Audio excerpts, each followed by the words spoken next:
lance un débat alors. Ça y est. Ah bon, d'accord. Oui, Non, donc mais, le paganisme chez Heidegger, moi je suis toujours frappé Ouais. de cette âme européenne qui circule dans la philosophie. Et en même temps, Heidegger, si mes souvenirs sont bons, était quand même.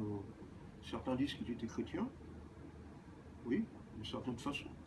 Et d'une certaine façon. Ce qui est intéressant, à la fin de sa vie, il y a eu un très bon bouquin qui a été publié par un dénommé Jean-François Duval, aux éditions Présence, sur Heidegger et le Zen. Alors, les 2-3 dernières années de sa vie, Heidegger avait une correspondance avec Suzuki.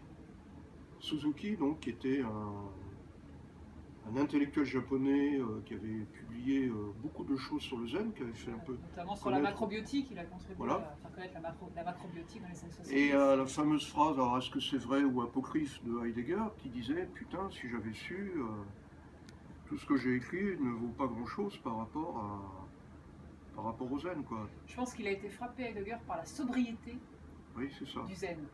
C'est-à-dire qu'à un moment donné, il y a ce coup de sabre. Parce que déjà, la philosophie d'Heidegger est une philosophie de rassemblement, japonais, de concentration. Déjà, oui. Déjà.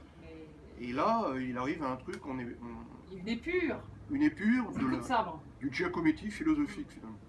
C'est pas mal, ça. Ouais. Du Giacometti philosophique. Oui. Une espèce la 16, comme ça. Le haïku de la non-dualité, on pourrait dire. Voilà. Oui.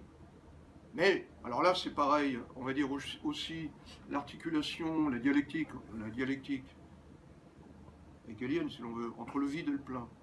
Parfois, on est obligé de beaucoup écrire, ou de beaucoup faire de musique, ou de beaucoup peindre, etc., pour arriver à l'essence minimaliste. Alors après, on pourrait aller même plus loin, dire que la poésie a aussi une fonction parfois thérapeutique, effectivement.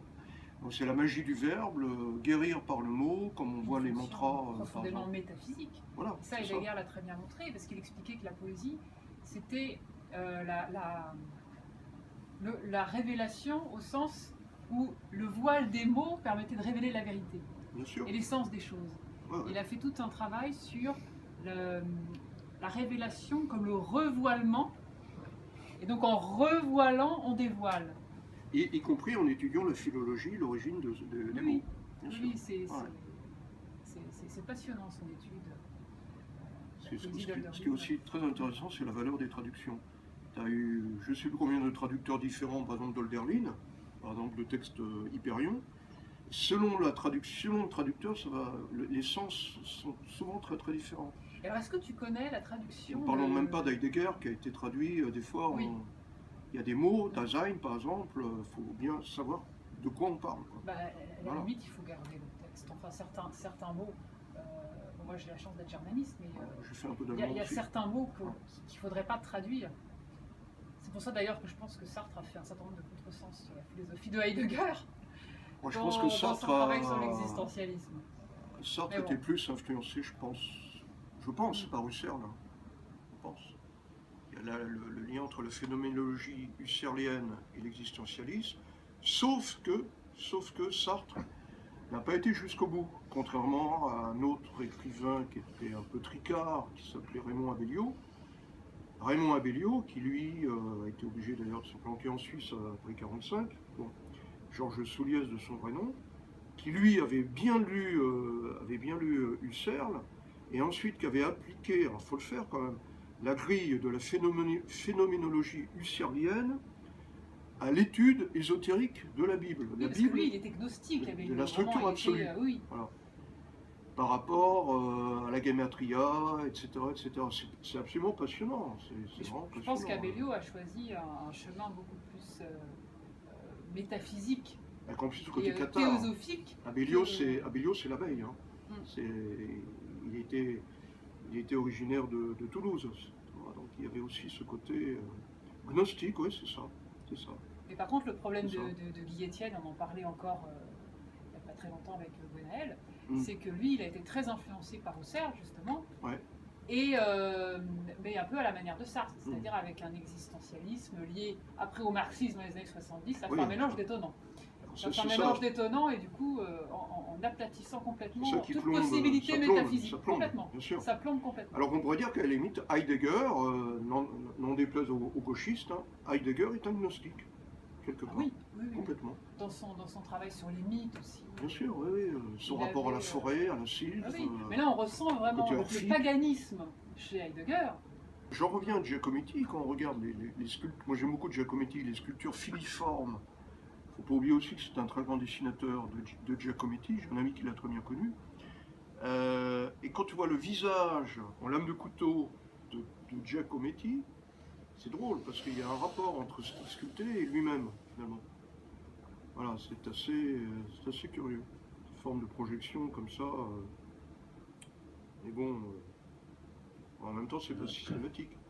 Botero qui sculpte des femmes très grosses, lui-même n'est pas gros. Mais bon, voilà, c'est.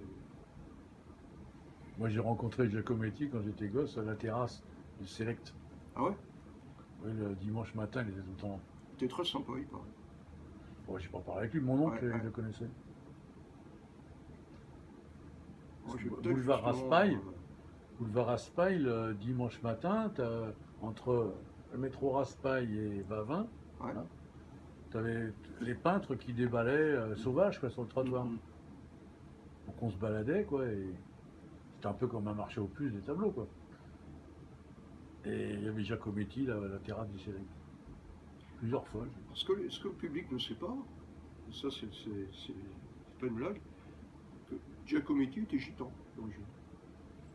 Je dis toujours il est italien d'origine. Non, il était italien, suisse également, mais il était d'origine, il était tzigane. Ouais. Je sais pas si ça existe encore son atelier rue Hippolyte Mindron là. Je sais pas. Vers la rue d'Alésia, sur le coin. Jean Genet qui avait écrit un très beau texte sur l'atelier d'Alberto Giacometti. C'est curieux Genet d'ailleurs, le parcours de Jean Genet. Vraiment très très curieux. Alors il y a justement le bouquin de Sartre. Pour une fois, Sartre avait moi je crache pas sur Sartre, il y a eu des choses intéressantes, son livre sur Baudelaire, et son livre Saint-Genet, comédien et martyr. Gros pavé sur Jean Genet. Jean Genet sort de prison, il est reçu par toute l'intelligentsia à un moment donné, de gauche évidemment, qui le célèbre. Et c'est assez marrant parce qu'il était reçu dans des salons bourgeois, etc. Et souvent, il repartait avec l'argenterie, et c'était plus fort que lui. Il voyait un tableau de maître, discrètement, il le mettait dans sa poche. Enfin, voilà, il avait continué. Il était sans arrêt rattrapé par le mauvais garçon. Quoi. Oui. Ouais. Mais c'est ça qui fascinait aussi les mondains parisiens. Et alors, il y avait un point commun cette ambivalence. Un point commun entre Jean Genet et un écrivain que j'ai un peu connu qui s'appelait Albert Cossery. Albert Cossery, qui toute sa vie a vécu dans le même hôtel, qui s'appelait l'hôtel de la Louisiane, rue de Seine. Ouais, enfin, il ne payait même plus, quoi, il était chez lui. Et Cossery et Jean Genet, c'était des gens qui n'avaient aucune possession matérielle. Aucune. C'est-à-dire quand on leur donnait des livres, etc., ils les redonnaient. Moi, j'ai eu des photos de la chambre d'hôtel d'Albert Cossery. Il n'y a rien, quoi. Il n'y a quasiment rien. Il y a sa machine à écrire. C'était uniquement ouais. Ouvert à tous les vents et ça circule, quoi. Et Jean Genet vivait beaucoup dans les hôtels. Ouais. En fait, il était SDF quasiment. Jean Genet n'avait rien à lui, en vérité. C'est une forme d'ermitage. Hein. Ouais. Il y a un côté ascétique, monacal, quelque part. A contrario de notre époque où n'importe qui maintenant s'intitule écrivain, n'importe qui. Non, ce qui est dommage, c'est qu'aujourd'hui, maintenant, on est d'abord un nom avant d'être un écrivain. C'est que maintenant, on publie des noms. Parce qu'on sait qu'on pourra faire tel ou tel chiffre sur tel nom. Un agent littéraire en France ne va s'intéresser à un écrivain que si l'écrivain en question est déjà lui-même connu. C'est-à-dire que s'il a déjà fait au moins 10 000 ou 20 000 exemplaires de... Voilà. Alors qu'aux États-Unis, c'est très différent. Aux États-Unis, en Allemagne, je ne sais pas, mais aux États-Unis, tu peux avoir un agent, à la limite, même si tu démarres, tu n'en es vraiment qu'au début. C'est pas du tout la même mentalité. Tu vois ? c'est encore une forcément, aux terrain, États-Unis, ils ont une logique marchande immédiate. Voilà, c'est ça. Eux, ce qu'ils voient, c'est que l'intérêt financier. Mais en même temps, il y a un sens du concret et du terrain. C'est-à-dire, montre-moi ce que tu es capable de faire sur le terrain, quoi. Tandis qu'en France, c'est le papier, c'est le diplôme, on le prête qu'aux riches. Voilà, c'est ça. Alors qu'aux États-Unis, on a tendance quand même, c'est le bon côté anglo-saxon, à juger sur résultat. C'est ça. Ça, c'est le bon côté anglo-saxon. C'est le côté matérialisme. Voilà. C'est le bon côté de la matière, on va dire. Ouais. Voilà. De même, un mec, par exemple, qui écrit de la poésie aux États-Unis, qu'il soit prof, il vaut mieux qu'il soit prof, mais s'il n'est pas prof, il fait que ça, il écrit des poèmes, il a déjà publié quelques recueils, etc. En France, le mec, il crève, il est au RSA. Aux États-Unis, il va réussir à s'en sortir, parce que s'il a les bons contacts, on va lui demander de faire des conférences sur la poésie dans des universités, et en plus, il est payé pour ça. Que demande le peuple? Ça, c'est génial, tu vois. Donc finalement, tu as beaucoup plus d'écrivains qui crèvent de faim en France qu'aux États-Unis. Oui, ça ne peut pas. Hein. Donc Et en Angleterre, est-ce que pour ça ils sont... mais c'est normal. Les États-Unis sont dominants, non seulement en France, mais dans le monde. Je pense qu'en Angleterre, ça doit être pas mal aussi. Ici, à partir du moment où ce n'est plus un pays leader de civilisation active, mais passive, qui consomme la civilisation active américaine, ce n'est plus le moteur de l'histoire, donc le carburant, il est négligé. C'est pour ça que ce soit sur le plan industriel, les ingénieurs, les artistes, ils vont aux USA pour se faire reconnaître. C'est exactement ce qui s'est passé en Bretagne par rapport à Paris.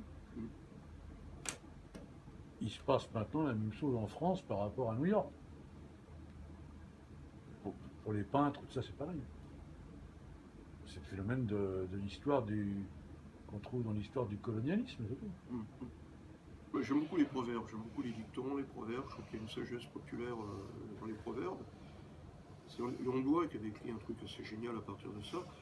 C'est aide-toi et le ciel t'aidera. Dans cette phrase, tout y est. Oui. Tout. La volonté, le libre arbitre, le destin, la providence. Le dialogue. Tout. Le dialogue qu'on met en place. Voilà. Aide-toi et le ciel t'aidera. Avec les forces de la nature. Oui, parce qu'il y a ce qui est important, c'est la première, le début. C'est aide-toi. Aide-toi. Donc ça, on rejoint la voie du samouraï. On revoit le livre des 5 anneaux, Miyamoto Musashi par exemple, qui est la base du Korin no Sho, la base des arts martiaux japonais. Et donc c'est ça. Et on est obligé à notre époque, surtout à notre époque, d'avoir cette attitude. Sinon on se fait complètement laminer. On est complètement laminé. Je veux dire, moi je dis, il y a actuellement le monde post-moderne.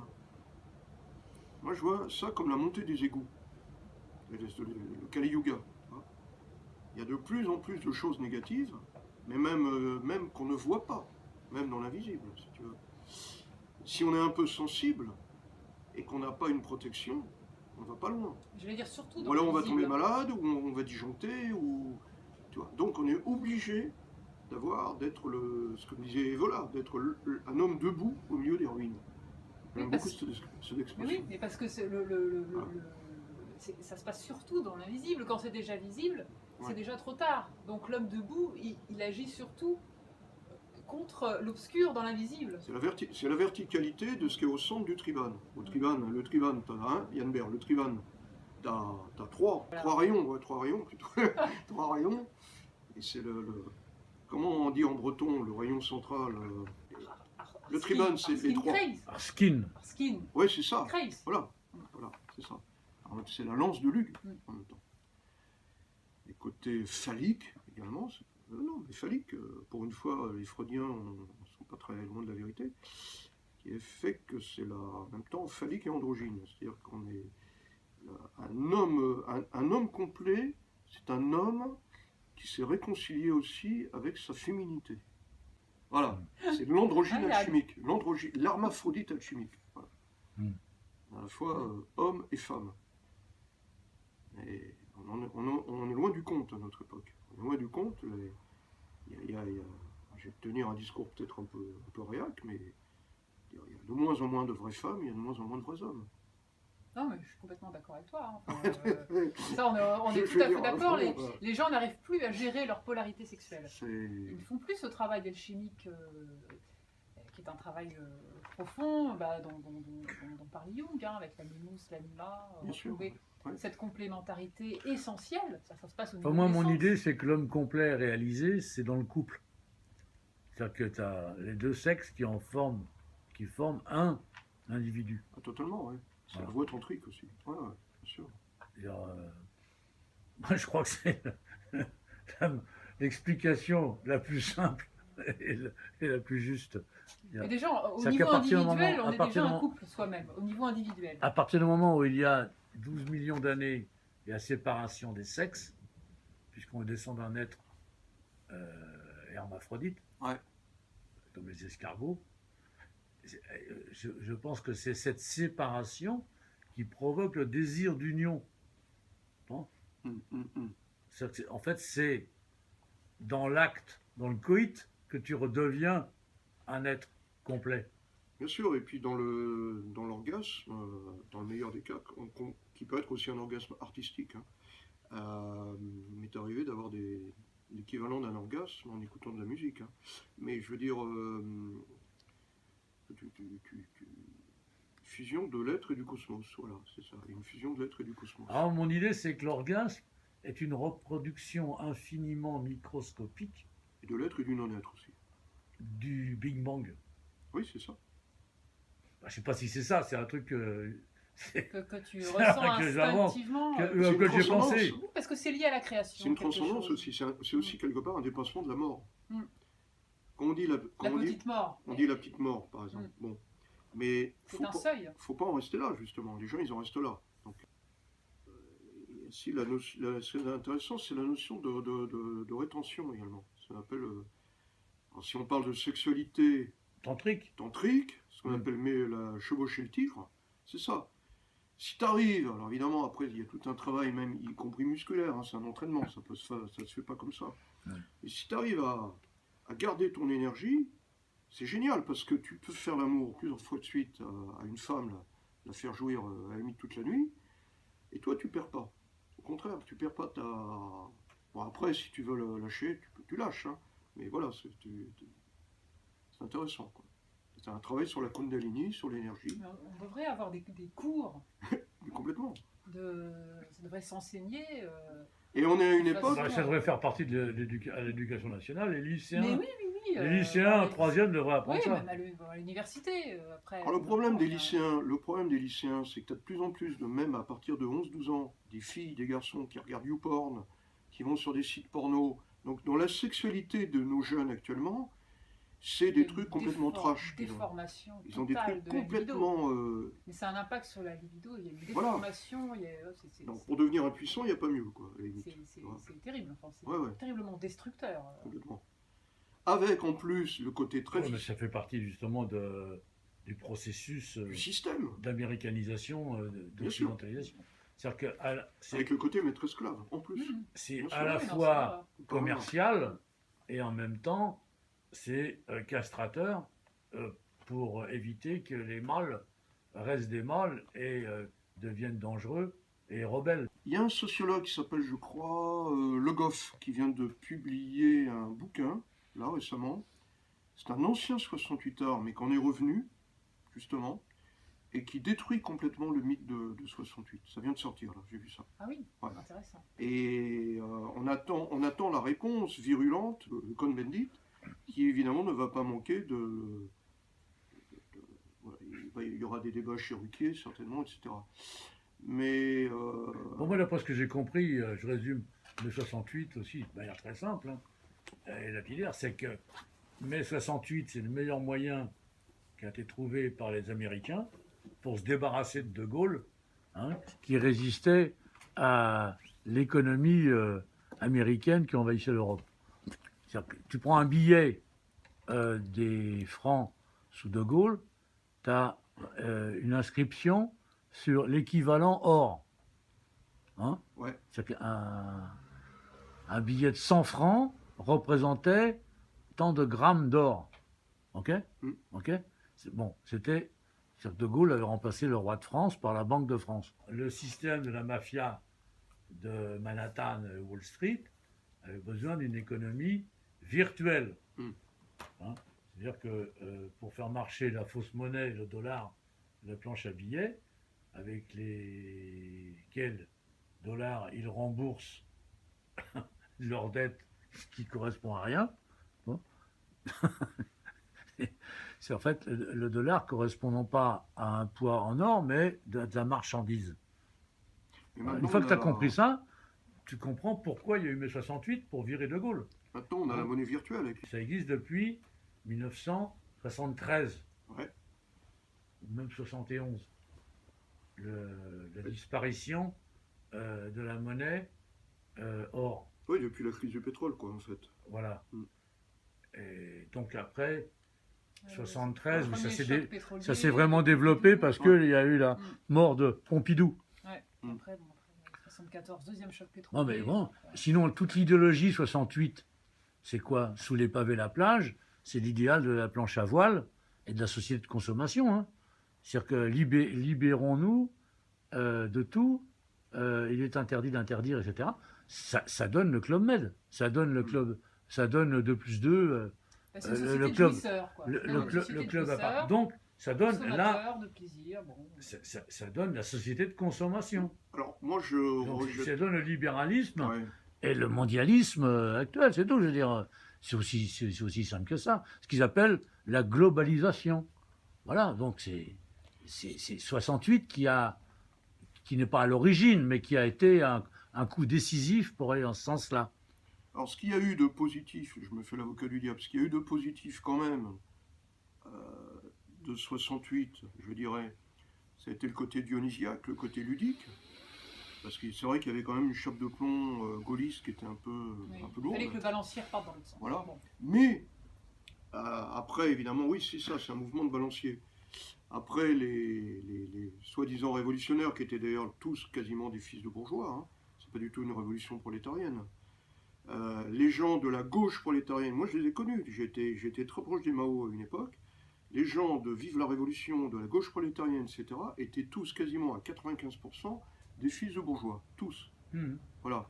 Et, comme les féministes d'ailleurs. Voilà. Et puis de toute façon, après c'était Giscard, c'était complètement... Giscard était très, très malin, très rusé, son projet de...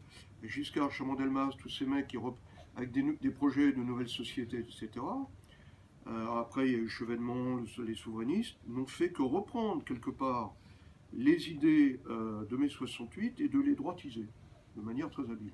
En utilisant toujours ce concept de liberté. Voilà. Libéraux. C'est ça. Voilà. Alors là, on a mis ce qu'on voulait à l'intérieur de... Jusqu'à l'imposture actuelle, la totale imposture, ce sont les libéraux libertaires. Ah ouais, d'accord, les libéraux libertaires. Bah, ouais. Non, il n'y a rien de libertaire là-dedans, absolument pas. Je veux dire, Kropotkin se retourne dans sa tombe.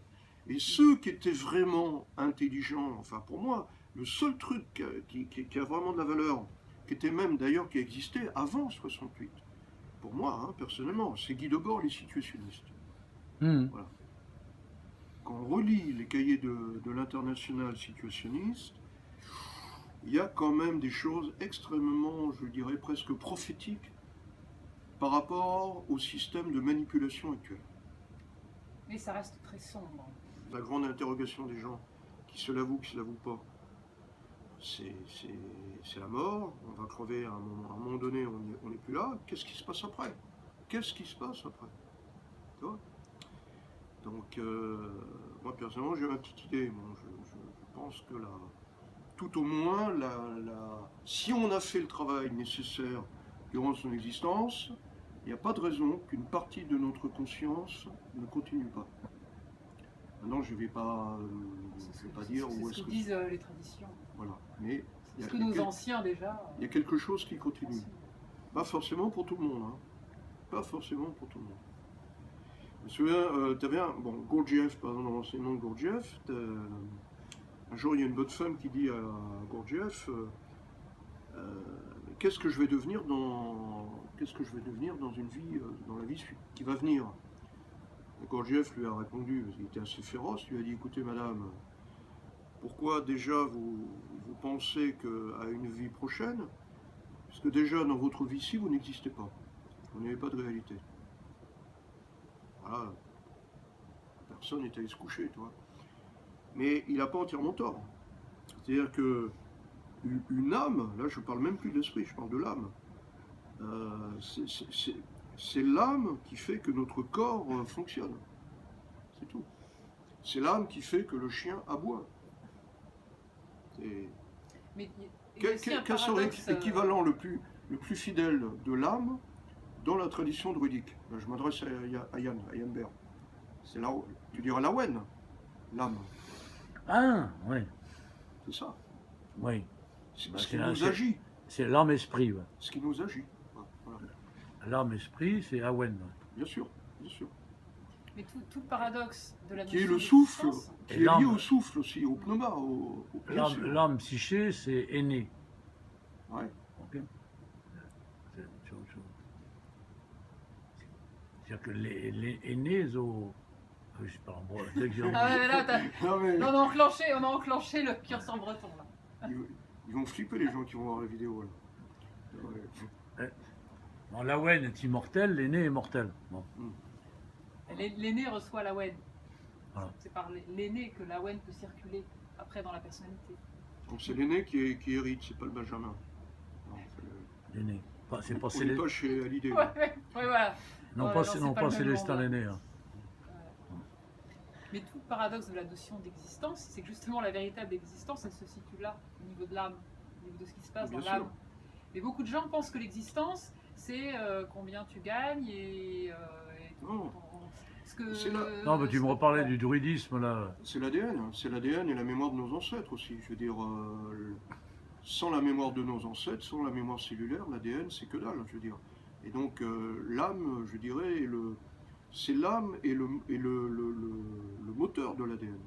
L'âme est au cœur de l'ADN. Là, je vais loin. Hein. L'âme est au cœur de l'ADN. Quand j'ai expérimenté, quand j'étais plus jeune, j'ai expérimenté par exemple le LSD, des choses comme ça. C'est des choses que j'ai vécues. Et après, quand j'ai arrêté ce genre d'expérience, qui est quand même relativement bon, après j'ai continué par le yoga, par la méditation, par le druidisme. Moi, je me souviens qu'à l'époque où j'étais vraiment druide, où je pratiquais, où j'animais des cérémonies, je me suis retrouvé, mais vraiment, je veux dire... La forêt de Saint-Germain-en-Laye. Ouais, par exemple. Et les dieux étaient présents, les dieux étaient là. Et il y avait souvent d'ailleurs des phénomènes qui se passaient. À un moment donné, au plein milieu de la cérémonie, t'entendais un corbeau, t'avais un chien noir qui traversait le cercle. Souvent, par exemple, on arrivait dans la forêt, il pleuvait. Au moment où on partait, il pleuvait. Dès l'instant où on était en cercle, où on commençait la cérémonie, la pluie s'arrête, l'arc-en-ciel arrive. Souvent, on a eu des phénomènes comme ça. Près de la statue de Vercingétorix. Ouais, tu te souviens. L'erreur, c'est de réduire le druidisme à un seul aspect, par exemple, de sorcellerie, de bardisme ou de médecine, etc. Mais non, c'est l'ensemble. C'est inclusif par essence. C'est inclusif. Le druidisme est inclusif, comme non, toute mais le mot druide, oui, je répète, le mot druide lui-même, de druides veut dire savoir très savant. C'est un polythéisme panthéiste. En fait. Fidèle savant, très savant ou vrai savant. Donc ça englobe la connaissance. Voilà, c'est tout. Là. Et laquelle connaissance apporte la sagesse. Voilà. Et maintenant, mon grand-père paternel, là, qui est derrière toi, dont j'ai fait le portrait, oui. Hein, bon, lui, il était pharmacien. Ok. Bon, et puis c'était un fils de paysan, donc il savait beaucoup de choses. Son fils, mon père, que tu avais rencontré, hein, lui, il ne parlait pas de ça. Il refusait même d'en parler. Ténénan, c'était son nom. Lui, il était compagnon, chaudronnier, taulier, serrurier. Bon, il faisait aussi de la peinture, c'est lui qui m'a initié, de la sculpture, sur bois, etc. Mais il parlait pas il n'avait pas de discours. C'était pas l'intellectuel. Très peu. Mais, donc il a été reçu comme druide dans le collège des druides de Bretagne. Bon, mais sa fonction, c'était pas la médecine, la sorcellerie, ou la poésie. C'était un manuel. Bon. C'était un artiste, artisan. Voilà.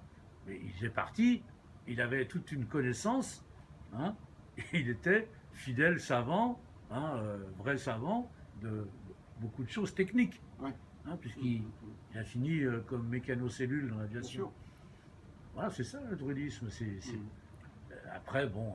C'est pour ça qu'il y a eu des contacts, il y a des passerelles entre le druidisme, notamment le druidisme, on va dire, forestier, et les compagnons du devoir. Tous les gens qui travaillent dans la charpente, etc. C'est le rapport aux éléments naturels aussi. Bien sûr. Il y a toute une mystique du travail manuel, tout à fait, parce qu'on est en rapport avec les éléments.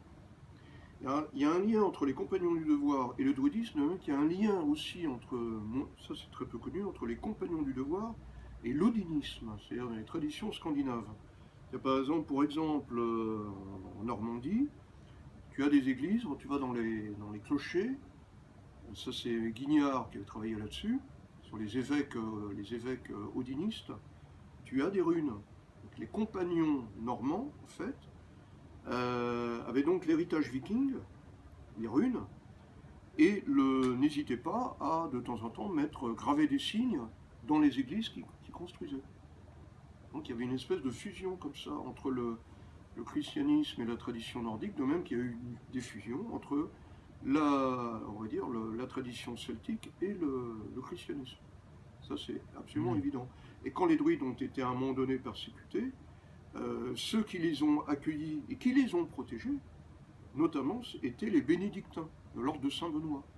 C'est pour ça que l'abbaye de Landévennec, c'est encore la bibliothèque de l'abbaye de Landévennec, c'est un trésor où tu trouves encore des choses. Parce qu'on dit souvent, le druidisme, il n'y a pas de traces écrites. C'est faux, non. Il y a quand même des choses, il y a des choses qui ont été écrites. Et donc, en plus, Saint-Benoît comme Saint-Bernard, je crois que c'est Saint-Bernard qui disait, pour moi, la meilleure église, c'est quand je suis au cœur de la forêt. C'est là où je peux communier vraiment avec Dieu. C'est ce que disent encore certains prêtres bretons. Il y a un prêtre assez connu, Job en Myriel, qui avait été interviewé une fois, un vieux monsieur maintenant, et qui disait mais pour le christianisme celtique, le premier livre n'est pas la Bible, le premier livre c'est la nature. C'est ça, oui, totalement, bien sûr, bien sûr. C'est là où souffle l'esprit, le vent de l'esprit, le pneuma. Alors après, pour nous, enfin pour les druides, on a la magnifique évidemment image qui après a été récupérée avec Saint-Hubert, etc. L'image du dieu cerf, le yogi. C'est un yogi en fait, l'homme avec ses bois, etc. en position de la tradition indo-européenne. C'est pas un hasard si, par exemple, sur le chaudron de Gundestrup, Carnunos, c'est vraiment le dieu cerf, le yogi cerf. Bon. Mais en même temps, cet homme animal, cet homme cerf, après, ça se déplace. Après, pour un chrétien, ça va être, à la limite, quelque part, oui, l'image du Christ. Il y a un côté christique aussi, bien sûr. Le cerf avec la croix entre les cornes. C'est ça. On parlait de sculpture, je ne sais pas si je te l'ai montré, c'est un livre que j'ai publié, d'un ami sculpteur. Ça s'appelle L'homme sans peau et le chien bicéphale. Il tenait vraiment à ce titre. C'est un sculpteur chrétien, fantastique, qui est à Bordeaux, qui est assez connu. Ok. Et un très beau travail. Très beau travail. Il y a quelques reproductions de ces sculptures à la fin. Il y a un petit cahier couleur. Et aux éditions Eleusis, on a publié un roman fantastique, L'une des Carpates, qui se passe à l'époque, c'est une histoire qui se passe à l'époque de la comtesse Báthory, la fameuse comtesse Báthory. Il y a d'ailleurs une très belle reconstitution historique, enfin elle a fait des recherches très, très poussées. C'est un livre absolument magnifique, jeune auteur, Virginie Achilli. Ça, je crois que vous le connaissiez, c'est le tout premier livre qu'on avait publié, Le repère du loup. Oui, j'ai beaucoup aimé d'ailleurs. Voilà, puis, alors ça c'est chez un autre éditeur, donc c'est mon dernier livre, où je raconte un peu des choses du passé aussi. Ça s'appelle Les prophéties du tigre blanc.